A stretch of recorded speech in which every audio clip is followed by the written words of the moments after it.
नमस्कार प्रिय साथियों, मैं बीपीएस तिवारी आप सभी का the future creators YouTube channel में स्वागत और अभिनंदन करता हूं। आशा करता हूं आप सभी लोग अच्छे, स्वस्थ एवं तंदुरुस्त होंगे, बहुत अच्छे तरीके से अपने आगामी परीक्षा की तैयारी कर रहे होंगे। आप सभी लोग थंबनेल में विषय देख लिए होंगे और किस एग्जाम के लिए ये क्लासेस है ये भी देख लिए होंगे। तो दोस्तों, यूपी डीएलएड बीटीसी जो फर्स्ट सेमेस्टर 2025-26 का सिलेबस है, मैं आज आप लोगों को फर्स्ट सेमेस्टर के सामाजिक अध्ययन के शिक्षण के सिलेबस पर आप लोगों से चर्चा करूंगा और आप लोगों को बताऊंगा कि 95% अंक आप कैसे प्राप्त करें, उसकी रणनीति आप लोगों को बताऊंगा। तो बच्चों, आप सभी वीडियो को शुरू से लेकर अंत तक देखना और चैनल को सब्सक्राइब जरूर कर लीजिएगा और कोशिश करिएगा कि चैनल को ज़्यादा से ज़्यादा शेयर करें, लिंक को ज़्यादा से ज़्यादा शेयर करें ताकि और भी बच्चे इससे लाभान्वित हो सके। Okay, good. तो बच्चे, आइए आज का क्लासेस स्टार्ट करते हैं, लेकिन उसके पहले आपको मैं बताऊं कि कोई भी एग्जाम हो, उस एग्जाम को सफल बनाने के लिए पांच बातों को आपको ध्यान रखना है। बच्चे, आप हर एक एग्जाम में सफल होंगे और इससे कभी भी आप भटकिए मत। तो यहां पर मैं 5 गुण पर चर्चा करूंगा, क्योंकि जो मैं आपको आगे की बातें बताऊंगा सब कुछ ये 5 गुण पर निर्भर करेगा। अगर आप इन 5 गुणों को ध्यान में रखकर अपने अध्ययन को सही दिशा देंगे तो मैं आपको बता रहा हूं, मैं सीना ठोक के ये बता सकता हूं बच्चों कि आप सफल जरूर होंगे। अब तो फर्स्ट इसमें क्या है, फर्स्ट आखिरकार क्या है? तो बच्चे, फर्स्ट होता है सिलेबस। कोई भी एग्जाम को सफल बनाने के लिए आपको फर्स्ट गुण सिलेबस। सिलेबस हमें यह बताता है कि हम कितने एरिया तक अपनी पढ़ाई को दिशा दें। ऐसा होता है कि जो सब्जेक्ट आप पढ़ रहे हैं वो सागर है, अथाह है, लेकिन सिलेबस से हमें पता चलता है कि उस सब्जेक्ट के अंतर्गत मुझे बस इतना पढ़ाई करना है जो सिलेबस में दिया होता है। सेकंड गुण है बच्चे, आप ध्यान से, सेकंड गुण क्या है? देखिए, पूरा आग से भरा हुआ सेकंड गुण है। तो बच्चे ध्यान रखना, previous year question paper. Previous year question paper आपको ट्रिक बताता है कि आखिरकार हम जो है किस अंतर्गत अपनी पढ़ाई को अंजाम दें। मतलब कि प्रीवियस ईयर क्वेश्चन पेपर हमें यह बताएगा कि भाई प्रश्न का जो ट्रेंड इस तरीके से है और हमें इसी अंदाज में अपने सिलेबस को पढ़ाई करना है। ये प्रीवियस ईयर क्वेश्चन पेपर बताता है। और प्रीवियस ईयर क्वेश्चन पेपर ये आपको बताएगा कि भाई आपका जो मल्टीपल चॉइस क्वेश्चन है, कि लघु उत्तरीय है, कि अति लघु उत्तरीय है, कि दीर्घ उत्तरीय है, ये सब हमें प्रीवियस ईयर क्वेश्चन पेपर बताता है कि हमारा किस अंदाज में प्रश्न आ रहा है और किस अंदाज में हम अपने सिलेबस को पढ़ाई करें। ठीक है।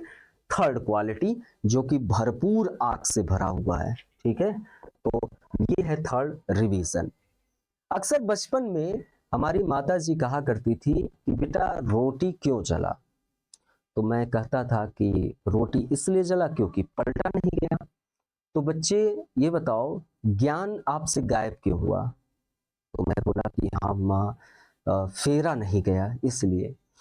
तो बच्चे ये ध्यान रखना, आप कोई भी, साइकोलॉजी ये कहता है कि कोई भी चीज आपने पढ़ाई किया, अगर आप उसको रिवीजन एक सप्ताह में 1-2 बार कर लिया और महीने में 2-3 बार कर लिया, वो ज्ञान आपके दिमाग में फिट हो गया, अब आप कभी नहीं भूलेंगे। तो इंपॉर्टेंट ये नहीं है कि ज्यादा से ज्यादा पढ़ाई करना, इंपॉर्टेंट ये है कि जितना पढ़ाई कर रहे हैं उतना हम डाइजेस्ट कर ले, पचा ले। इंपॉर्टेंट ये है। तो बच्चे, जो भी मैं आपको पढ़ाऊंगा, जो भी मैं आपको बातें बताऊंगा, आप उसको रिवीजन लगातार करते चलिएगा। ठीक है, हम और हमारी पूरी टीम आपके सपनों को पूरा करने के लिए, आपको एक बेहतर शिक्षक बनाने के लिए तैयार है। तो बच्चे, रिवीजन। चौथा गुण क्या है? तो बच्चे, जो चौथा गुण है वो है प्रैक्टिस। बच्चे, अनाभ्यासेन विषम शास्त्रम, बिना अभ्यास के आप ज्ञान प्राप्त नहीं कर सकते हैं, अभ्यास जरूरी है। अर्जुन बेस्ट धनुर्धर इसलिए था क्योंकि अर्जुन प्रैक्टिस करता था और प्रैक्टिस के साथ साथ वह एक्स्ट्रा कुछ विचार करता था। तो बच्चों आपको भी यही चीज करना है। आपको ये चार, अभी तक मैंने किन किन बिंदुओं पर बात किया, syllabus, previous year question paper, revision, practice, ये चार एकदम गांठ बांध लीजिए कि मैं इस चार चीजों को मैं इस अंदाज में पढ़ाई करूंगा कि इससे कहीं इर्द गिर्द भटकूंगा नहीं। लेकिन बच्चों इन चारों चीजों पर पांचवा चीज बहुत भारी है, ठीक है। तो वो पांचवा क्या है, देख रहे हैं, चहुंमुखी विकास। ये तस्वीर आपको बता रहे कि पांचवा किस अंदाज का प्रक्रिया है। तो पांचवा है बच्चे, बिल्ड ए गुड पर्सनालिटी, एक बेहतर व्यक्तित्व का निर्माण करना। बच्चों शिक्षित होना आसान है, आप पढ़ लेंगे शिक्षित हो जाएंगे, लेकिन शिक्षा के साथ साथ एक बेहतर चरित्र का निर्माण करना वो एक कठिन प्रक्रिया है, बहुत कठिन प्रक्रिया है। तो एक बात ध्यान रखना, आप एक भावी शिक्षक हैं। मैं ये जो सिलेबस या जो सब्जेक्ट है, मैं उन बच्चों को पढ़ा रहा हूं जो कि वो भावी शिक्षक हैं, आने वाले समय में वो शिक्षक होंगे। जैसे ही वो अपना ये कोर्स खत्म कर लेंगे, शिक्षक हैं। अब बच्चों अकेले क्या आपको सिलेबस ही पढ़ाई करना है, अकेले आपको शिक्षा अर्जित ही करना है? शिक्षा के साथ साथ चरित्र का एक बेहतर निर्माण भी करना है। क्योंकि बच्चों टीचर बन गए, लेकिन टीचर बनने के बाद भी तो चुनौतियां हैं। चुनौती को आप एक बेहतर चरित्र से ही फेस कर पाएंगे। तो बच्चे ये 5 चीजें जल्दी से सभी लोग कमेंट, यहां पर मैं चाहूंगा कि जितने भी बच्चे जुड़े हैं हमसे वो सभी कमेंट जरूर करिएगा कि 5 गुण मैंने क्या क्या बताया, syllabus, revision, previous year question paper, practice और build a good personality. Play store से बच्चे आप क्रैकेडमी ऐप डाउनलोड कर लीजिएगा, ये CRACKADEMY यही लोगो मिलेगा आपको जब आप प्ले स्टोर पे सर्च करेंगे, तो आप ऐप जरूर डाउनलोड कर लीजिएगा। अब आइए बच्चे, आपको जो DLED है फर्स्ट सेमेस्टर का, उसमें कुल आपके 8 सब्जेक्ट हैं। 9वां 10वां जो है वो आपके कॉलेज से संबंधित है। तो उसमें आपका बाल विकास जो कि 50 अंक का है, शिक्षण अधिगम के सिद्धांत आपका 50 अंक का है, विज्ञान 25 अंक का है, गणित 25 अंक का है, सामाजिक अध्ययन 50 अंक का है जो मैं पढ़ाऊंगा। और इसमें मैं और दिव्या मैम जो है आपको भूगोल पढ़ाएंगी, ठीक है। तो अभी मैं बता दूंगा, हिंदी है आपका 25 अंक का, संस्कृत या उर्दू में 25 अंक का, कंप्यूटर 25 अंक का। ये दो जो है आपका कॉलेज से संबंधित है। अब बच्चे एक बात ध्यान रखना, इंपॉर्टेंट जो आपसे मैं बात करने चल रहा हूं बच्चों, इन सभी में 50% अंक पाना आपके लिए अनिवार्य है। नहीं पाएंगे तो आपका बैक लग जाएगा। जैसे 50 में 25, 50 में 25, 25 में 12.5 मतलब 13, ये आपको अंक पाना अनिवार्य है। देख सकते हैं आप सभी लोग, उत्तीर्णांक के लिए 50% अंक होना अनिवार्य है। तो बच्चे अगर आप 50% अंक नहीं पाते हैं तो आपका एग्जाम, आपका बैक लग जाएगा। तो तैयारी आपको बहुत ही सुनियोजित तरीके से, सुसंगठित तरीके से, सुव्यवस्थित तरीके से बच्चे करना पड़ेगा और बहुत ही तकनीकी माध्यम से, ठीक है। अब आइए, अब सामाजिक अध्ययन के शिक्षण के सिलेबस में मैं एंट्री करता हूं और आपको इसके सिलेबस से अवगत कराता हूं। तो बच्चे सिलेबस क्या है, तो आप देख सकते हैं आपका इतिहास। इतिहास बड़ी बेवफा है, आज पढ़ो कल सफा है। बट बच्चे आपको मैं इतिहास से वफा कैसे की जाती है वो मैं सिखाऊंगा आपको, और चुटकियों में आपको इतिहास आपके दिमाग में फिट कर दूंगा। काफी बच्चे हमसे पढ़े और वो स्वयं बताएंगे कि सर इतिहास को किस अंदाज में पढ़ा रहे हैं। तो बच्चे इतिहास बीती हुई घटनाएं, ठीक है, बीती हुई घटनाएं जिनसे समाज को एक अच्छी दिशा मिली या समाज को नुकसान हुआ, उन सभी का क्रमबद्ध रूप से अध्ययन ही आपका इतिहास है, राइट। और बच्चों इतिहास के अंतर्गत आपको मैं ये बताऊंगा कि आप उससे क्या सीखें और आप उसके आधार पर कैसे आगे बढ़ें, ये सभी।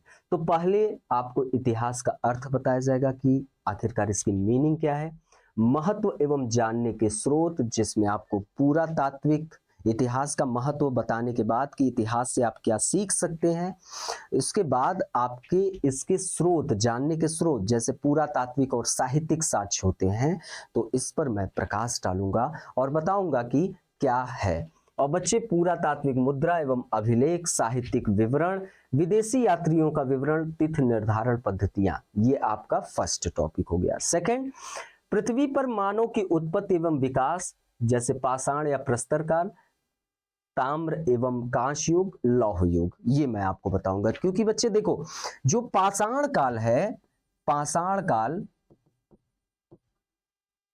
जिसको हम प्रस्तर काल कहते हैं, ये 3 पार्ट में डिवाइड है। एक आपका पूरा पाषाण काल, एक आपका मध्य पाषाण काल और एक आपका नवपाषाण काल।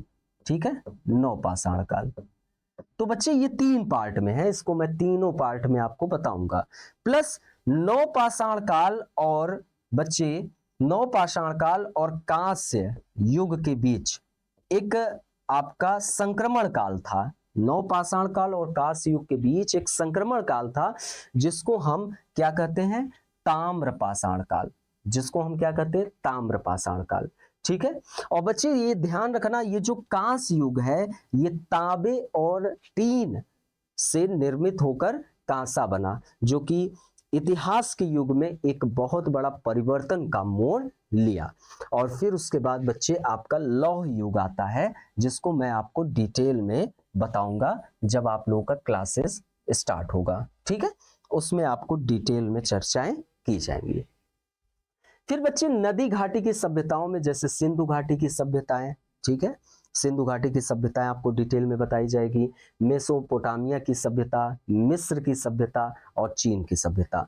बच्चे सभ्यता और संस्कृति, ठीक है, संस्कृति जो होती है वो आपका चली आती है और वो एक पीढ़ी से दूसरी पीढ़ी में ट्रांसफर होती रहती है, लेकिन सभ्यता का विनाश हो जाता है।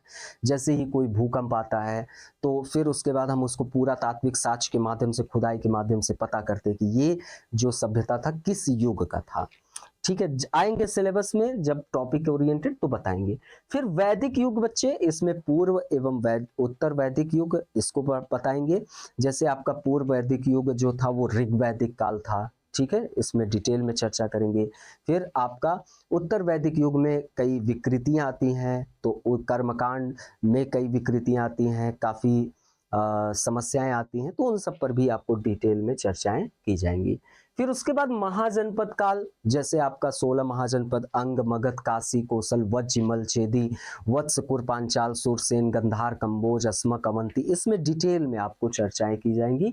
तो 16 महाजनपदों का उल्लेख, जिसमें मगध साम्राज्य, अंग, मगध, मगध काफी मजबूत साम्राज्य रहा है, काफी ताकतवर, तो इस पे चर्चाएं करेंगे। फिर उसके बाद सिकंदर का आक्रमण और उसके साथ साथ सिकंदर के आक्रमण का भारत पर क्या प्रभाव पड़ा, उस पर भी आपको डिटेल में बताएंगे। फिर उपनिषद काल, इसमें जैन व बौद्ध धर्म के विषय में आपको बताया जाएगा कि क्या है। और फिर उसके बाद ये पार्ट आपका दिव्या मैम आप लोगों को पढ़ाएंगी, ठीक है, दिव्या मैम आप लोगों को पढ़ाएंगी ये पार्ट, ठीक है। सौर मंडल, ग्रह, उपग्रह, क्षुद्र ग्रह, आकाश गंगा, उल्का पिंड, ठीक है, ये सारी चीजें आपके मैम पढ़ाएंगी।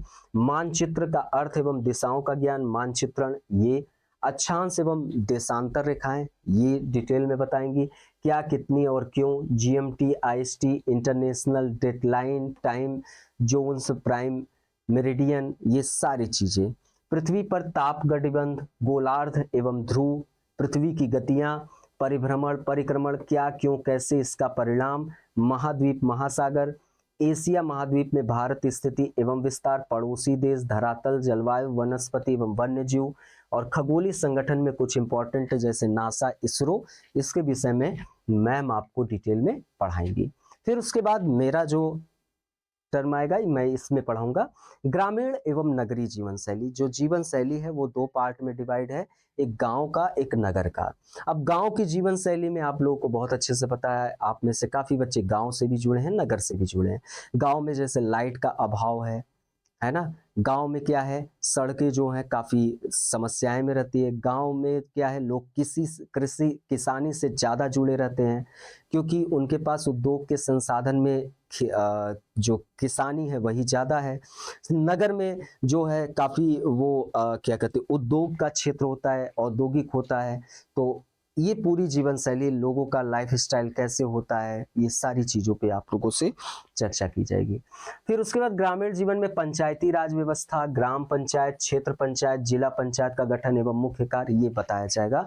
नगरीय जीवन में नगर पंचायत, नगर पालिका परिषद, नगर निगम का गठन एवं उसके मुख्य कार्य ये डिटेल में बताया जाएगा। बच्चे आपको मैं बता रहा हूँ कि क्या कहते हैं, आजादी के बाद से, ठीक है, भारत में पंचायती व्यवस्था की बात टीपीएसपी राज्य के नीति निर्देशक तत्व में की गई, लेकिन बच्चे इसको संवैधानिक दर्जा नहीं दिया गया था। लेकिन 73 और 74 कॉन्स्टिट्यूशनल अमेंडमेंट द्वारा पंचायती व्यवस्था को एक संवैधानिक दर्जा दिया गया। टॉपिक में आएंगे, बताएंगे। फिर जनपद स्तरीय प्रशासन, कानून व्यवस्था, भूमि व्यवस्था, नागरिक सुविधाओं का विकास, शिक्षा व्यवस्था, स्वास्थ्य व्यवस्था, सुरक्षा व्यवस्था, ये सिलेबस है। फिर उसके बाद आपको मैं एंट्री कराऊंगा यातायात एवं सुरक्षा में। तो बच्चे आप लोग को पता है कि आज का जो लाइफ है वो बिजी लाइफ स्टाइल हो चुका है। ट्रैफिक के नियमों को जानना बेहद ज़रूरी है, क्योंकि कई दुर्घटना हम लापरवाहियों से कर बैठते हैं। जैसे मैं ही एक बार बाइक चला रहा था और शूज नहीं पहना था, और जिसके कारण मेरे घुटने में चोट लगी। तो बच्चे अगर मैं नियमों को पालन किया होता, शूज पहना होता, जूता पहना होता, तो मेरे घुटने में चोट न लगती।